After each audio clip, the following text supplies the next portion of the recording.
बुलढाणा जिल्ह्यामध्ये काँग्रेसकडून आज नीट परीक्षा, फुटी प्रकरण आणि शेतकऱ्यांच्या दरमाल, पेट्रोल डिझेल दरवाढ या संपूर्ण मुद्द्यांना घेऊन आसूड मोर्चा जो आहे काँग्रेस प्रदेशाध्यक्ष हर्षवर्धन सपकाळ यांच्या नेतृत्वात निघालेला आहे। हर्षवर्धन सपकाळ आपण विचारूया, आज मोर्चा काढताय तुम्ही, सातत्यानं असे नीटचे पेपर लीक असतील किंवा पेट्रोल डिझेल दरवाढ असेल होत असताना सरकार काही हे संपूर्ण आंदोलन, मोर्चे, मागण्या काही लक्षात घेताना दिसत नाही।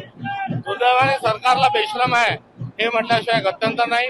कोणत्याही गोष्टीची जबाबदारी स्वीकारायला तयार नाही आणि कुठलीही दुरुस्ती करायला तयार नाही, करिताचा आमचा हा सत्याग्रह आहे। आज पेट्रोलचे जे दरवाढ आहेत त्याच्यामध्ये पुण्यामध्ये 42 रुपये, खासगी जे गॅस आहे देखील दर वाढलेले आहेत।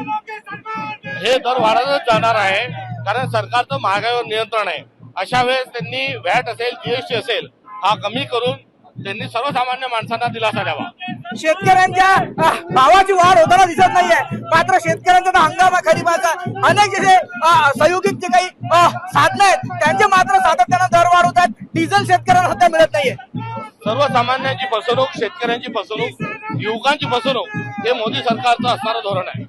सध्या ज्या पद्धतीने आपण पाहतोय राज्याच्या राजकारणामध्ये किंवा देशाच्या राजकारणामध्ये मोठ्या प्रमाणावर या ठिकाणी ईव्हीएमचा मुद्दा असेल किंवा इतर मुद्दे असतील, कुठल्याही मुद्द्यावर सरकारकडून कोणी बोलायला तयार नाहीये। सरकारने मुक्क, बहिरा आणि आंधळीचं सोंग घेतलेलं आहे आणि निगरगट्ट झालेले, बेशरम झालेले आहे। राहुल गांधी एकमेव नेते जे लढताना पाहायला मिळतात, तुम्ही त्यांच्या खांद्याला उभे संपूर्ण आंदोलन म्हणता येईल किंवा आवाज उठवताना पाहायला मिळतात, मात्र सरकार दखल घेत नाहीये। काही वेगळी भूमिका घेण्याची गरज निर्माण झाली का आता? संविधानिक रस्त्याने आम्ही पुढे जाऊ आणि परिवर्तन निश्चितपणे घडून आणू।